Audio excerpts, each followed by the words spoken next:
The Walking Dead saison 7, c'est terminé, et de l'aveu général, c'était bien la plus mauvaise de toutes.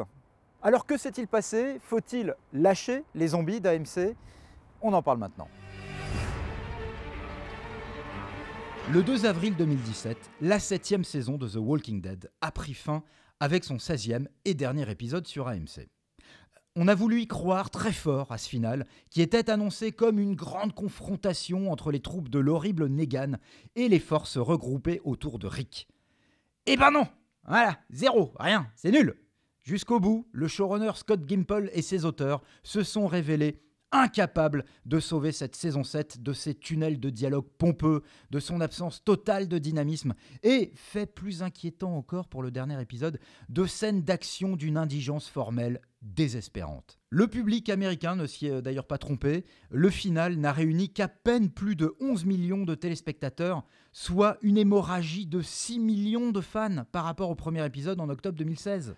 Une désaffection d'une telle ampleur entre le début et la fin d'une saison, c'est du jamais vu dans l'histoire de The Walking Dead, et c'est bien la preuve que la formule ne fonctionne plus. À vrai dire, on les comprend, les déserteurs. Et oui, comme eux, on en a un peu marre des promesses non tenues à répétition et l'impression de scènes de palabres inutilement étirées pour meubler les 45 minutes de chaque épisode. Même si l'on a apprécié de découvrir cette année les univers du royaume, de la colline, ainsi que le clan de la décharge, et même si Jeffrey Dean Morgan fait toujours le show dans la peau de Negan, cette saison 7 n'a jamais su décoller, ni mettre en place l'explosion attendue. En guise de finale, on a eu droit à une intrigue lacrymale centrée sur le personnage de Sasha, aussi creux que médiocrement interprété par l'actrice sonéquoise Martin Green.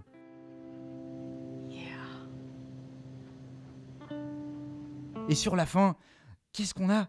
Une fusillade en forme de pétard mouillé, criblée de rebondissements usés jusqu'à la cordelette.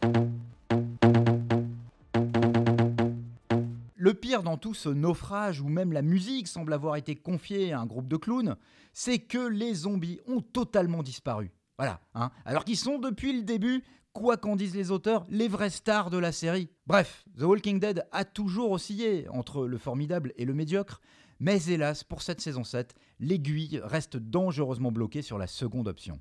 Sentant probablement le vent tourner, Scott Gimple a promis récemment que la saison 8 serait plus mouvementée, puisqu'on entrera alors dans le dur de la guerre entre Negan et les troupes de Rick. En faisant un gros effort d'indulgence, on va lui accorder le bénéfice du doute, mais en cas de nouvelle arnaque, The Walking Dead pourrait bien définitivement nous couper l'appétit.